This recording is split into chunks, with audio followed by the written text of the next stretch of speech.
এজন্য ভুলে গেছি তো ডায়লগ। জি, এক্সপিরিয়েন্স হচ্ছে যে প্রথম রাউন্ডে ভালো একটা লেভেলের আন্তর্জাতিক মানের খেলোয়াড়ের সাথে হচ্ছে খেলা পড়েছে। এই জন্য এটা অনেক ভালো একটা অভিজ্ঞতা, কারণ এখান থেকে অনেক কিছু শিখতে পেরেছি। নিজের কোথায় ভুল ছিল আর কোথায় উন্নতি করতে হবে, এই জিনিসগুলো আর কি শিখতে পেরেছি। আর কোথায় কোথায় ভালো আমার করতে হবে, এই জিনিসগুলো আমি বুঝে গেলাম। কারণ এটা একটা ইন্টারন্যাশনাল প্লেয়ারের সাথে খেলা পড়লে বোঝা যায় যে আমি কতটুকু আপ করছি বা কতটুকু আমি ডাউন, এরকম জিনিস। তাদের আর আমাদের মধ্যে এই জিনিসটার মধ্যেই অ্যাকচুয়ালি পার্থক্য, যে তাদের মধ্যে ক্রিটিক্যাল থিঙ্কিংটা আছে, যে কিভাবে আমি বলটা প্লেস করব।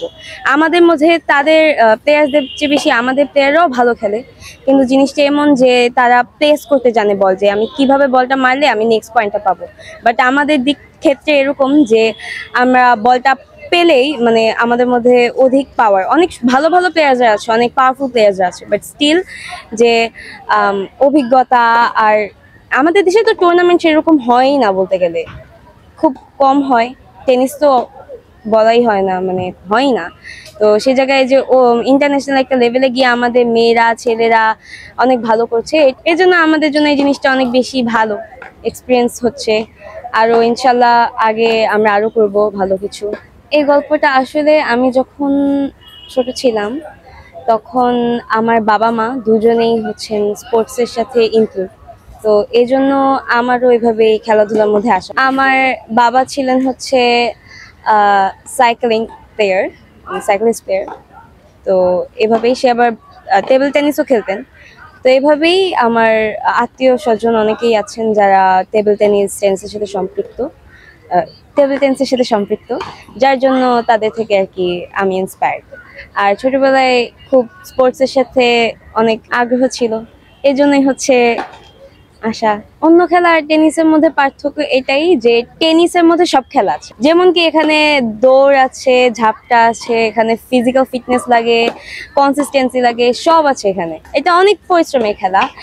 এই টেনিস প্লেয়াররা সব খেলা পারে, কিন্তু সব খেলোয়াড়রা টেনিস খেলতে পারে না, এটা হচ্ছে ফ্যাক্ট। আমার প্রিয় খেলোয়াড় ইন্টারন্যাশনালে মেয়েদের মধ্যে মারিয়া শারাপোভা, নাওমি ওসাকা, আর ছেলেদের মধ্যে হচ্ছে জকোভিচ আর নাদাল। আমার খেলায় আমি খেলতে গেলে আমার স্বাচ্ছন্দ্য বলতে পছন্দ, ব্যাকহ্যান্ডটাই আমি বেশি পছন্দ করি, কারণ এটা খেলতে মজা লাগে। তাই আমার ফোরহ্যান্ড ভালো না, ব্যাকহ্যান্ডে অতটা ভালো না, বাট ব্যাকহ্যান্ডে ইজি থাকি। এজন্য যদি খেলা ধরে রাখতে পারি ইনশাল্লাহ, তাহলে টার্গেট আছে যে আমি আমার কোচ রুম্মান স্যার আমাকে যতদূর ওনার ইশারায় আমি যতদূর যেতে পারি, সবকিছুই ওনার আর আমার প্রতি কাজ করে। উনি তো আমার কোচ, সো এই জন্য উনি আমাকে যতদূর নিয়ে যাবেন আমি ততদূর যাব, আমি যতদূর যেতে চাবো উনি আমাকে ততদূরই নিয়ে যাবেন, এটা হচ্ছে কথা। আমি ঢাকায় বড় হয়েছি, পুরান ঢাকা, লালবাগ। আর আমার ফ্যামিলি ফুল দমে আমাকে সাপোর্ট করেন, কারণ তারাও এই খেলাটা পছন্দ করেন। আর হ্যাঁ, এটাই আমার জন্য অনেক বড় পাওয়া। বিকেএসপিতে আমি 2017 সালে ভর্তি হই, ফেব্রুয়ারির 19 তারিখে।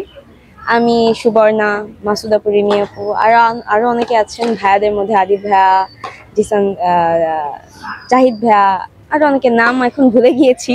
টেনিস ছাড়া অন্য খেলা সেরকম ভাবে খেলা হয় না, বাট ভালো লাগে, দেখতে ভালো লাগে, ট্রাইও করার ইচ্ছা, যেরকম মার্শাল আর্টস, তারপর হচ্ছে সাইক্লিং, এগুলোই। ন্যাশনাল পর্যায়ে এখনো খেলিনি, এটাই প্রথম আমার খেলা। আমি 2019-এর পর আর কোনো খেলায় অংশগ্রহণ করিনি, এটাই আমার প্রথম খেলা। অংশগ্রহণ করিনি কারণ আমি তখন 2019-20-এর দিকে ওই সময় করোনা ছিল, তখন এই কারণে। তারপর এসএসসি 9-এর দিকে বিকেএসপি থেকে এসে পড়ি আমি। এরপর আর টেনিসের সাথে আমার সম্পর্ক ছিল না, তো এখন আমি টেনিসের সাথে যুক্ত হচ্ছি। এই কয়েকদিন হলো আমি যুক্ত হলাম, আলহামদুলিল্লাহ আমি আইটিএফ এ অংশগ্রহণ করতে পেরেছি।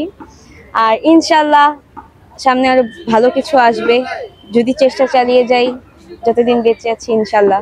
সবার তো একরকম আর থাকে না, মানে দক্ষতা বা একই দিকে এগোনোর, এটাকে কি বলে, মাইন্ডসেট থাকে না।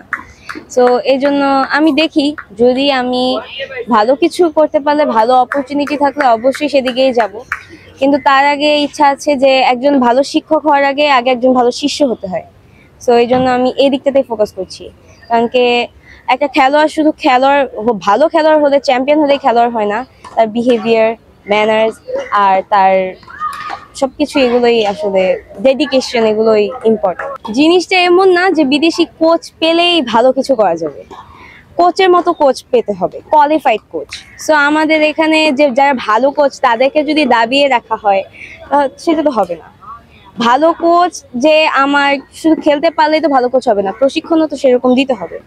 সো উচিত যে কোয়ালিফাইড কোচ রাখা, ভালো লেভেলের কোচ রাখা, সার্টিফাইড কোচেস রাখা, তাহলে ভালো কিছু আনা সম্ভব। কারণ কি অনেকেই আছেন যে অনেক ভালো করছেন, কিন্তু কোচ যদি ভালো না থাকে, বাইরের দেশের কোচ এনে পেলেও কোনো লাভ নেই।